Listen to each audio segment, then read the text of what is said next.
walk at the end of August, the end of summer, August bank holiday.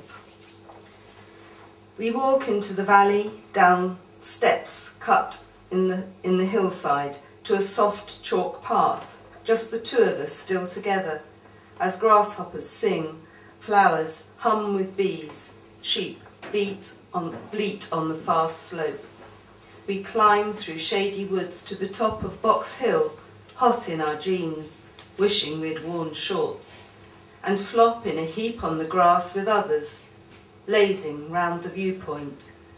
Couples and families sprawl on rugs in the sun, reading and dozing. A kite, a tent, a ball or two. Bikes strewn here and there, boys and dogs skittering around. Shirt sleeves rolled, a man points beyond the hills, his voice muffled in the murmur of this good to be alive August holiday. Below us, threads of road and railway, neat vineyard rows, hives in a golden field, a stately house, white in its green grounds, cricket pitch, rolled and quiet, distant cemetery. As we move on, birds dip into dark hedgerows, rosehip and yewberry, reminding us how sunny evenings will close in, wrapping us up again, ready for Christmas.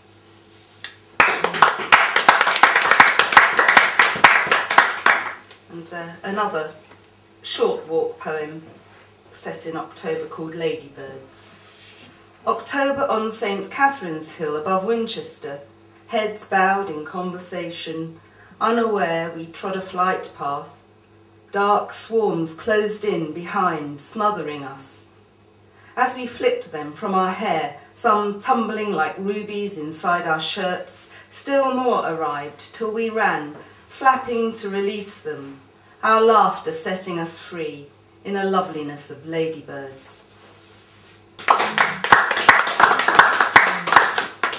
And I found this little poem called Workhorse, which must have been about going back to work after holidays. Workhorse. Back in harness, leather reins jolt the bit. I taste metal. Long for grass, trot through noisy traffic, ready to bolt, jump the gate, canter the fields and roll like a colt again.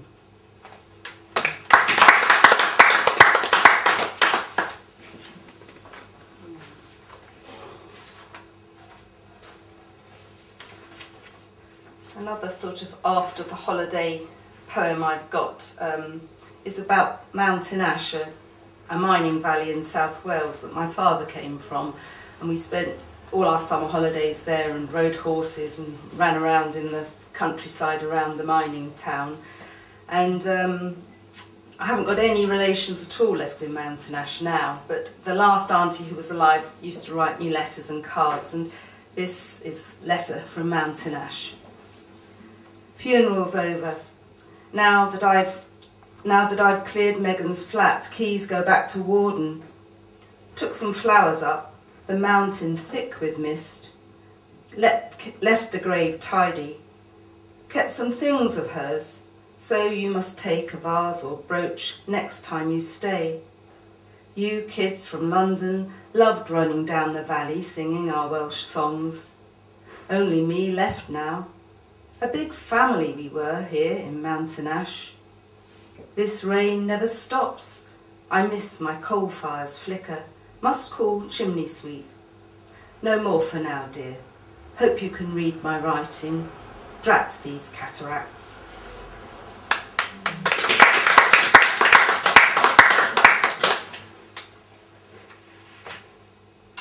And a little one which is about my dad, who was from Mountain Ash, but it's remembering him sitting in my garden in Teddington full of nasturtiums, which are out at this time of year. Nasturtiums trail in autumn light as summer's height softly closes. Frail roses dwindle on the broken trellis. It was true bliss to sit with you, although we knew our sun-baked terracotta days were final rays to compensate your wasting state.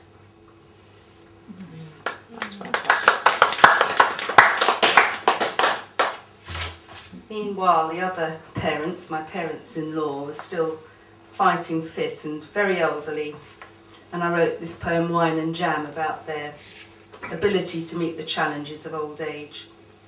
Wine and Jam. They were getting older. His memory was failing. She was sometimes lost for words, but still they played the game of Scrabble. Stiff-backed and eager, they walked together clutching carrier bags and made determined raids on the common to pick fruit for homemade wine and jam.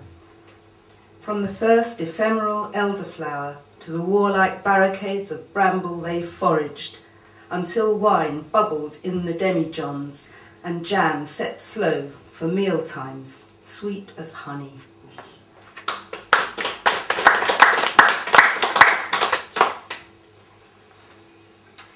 And as Patrick mentioned, Ironwy Thomas was one of the poets I co-authored this book with, and I think that's how I met Patrick. I went to see Ironwy reading with Patrick and Sue Johns. That's right. At Wimbledon Theatre in the little studio in the very early 1990s. Yes, it was a long time ago anyway. Yeah. And around about that time, Ironwy had been very ill. And I think she nearly died. It was the beginning of quite a long illness, and she did eventually die 2 years ago. But from this time, she still had another 15 years, which was more than was expected. But at that point, when I thought she might die, I wrote this villanelle for her, and it's called Poetry Gives Way to Prayer, for Ironwy. Your spirit wrestles with the air. Lifeblood drains fast in dead of night, and poetry gives way to prayer.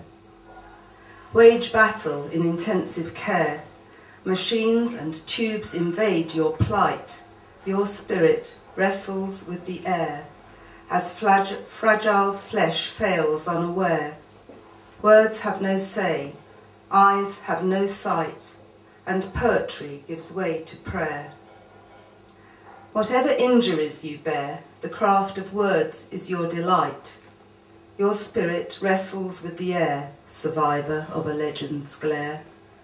Recall your voice and clear insight, as poetry gives way to prayer. The estuary is waiting there. Wrench back the tide, bring back the light. Your spirit wrestles with the air, and poetry gives way to prayer.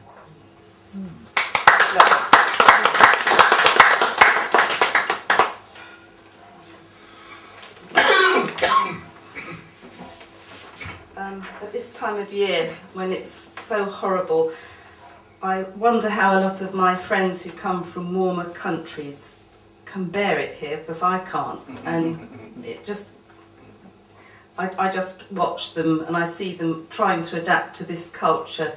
And I was trying to imagine with somebody I know who's living a very nice modern lifestyle in England, why they would want to swap it. And I was thinking back to when we travelled on the west coast of Africa, around Ghana, and I imagined this, pipe dreams.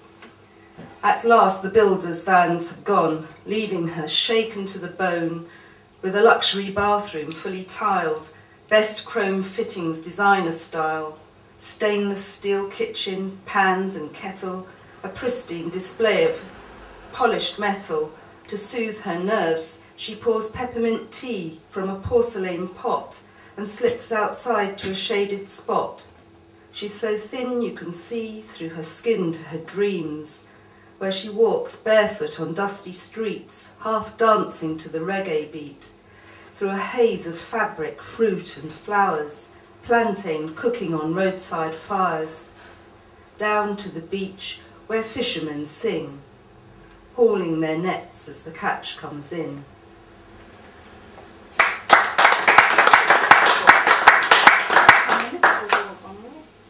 Yeah, we'll do one more, fine, yeah. Okay. Absolutely. I'll have to read my Halloween one. Perfect. It's, yes, my Halloween poem. Halloween. This is the time when the hour moves back into the darkness, into the night, when we gain an hour and lose the light.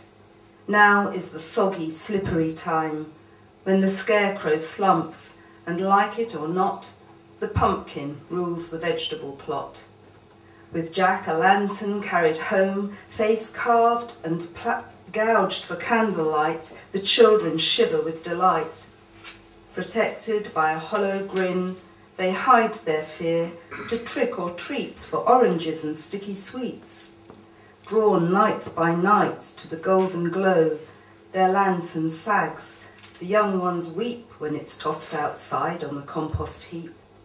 This is the quarter that crosses the year, when hope is torn and nothing is born.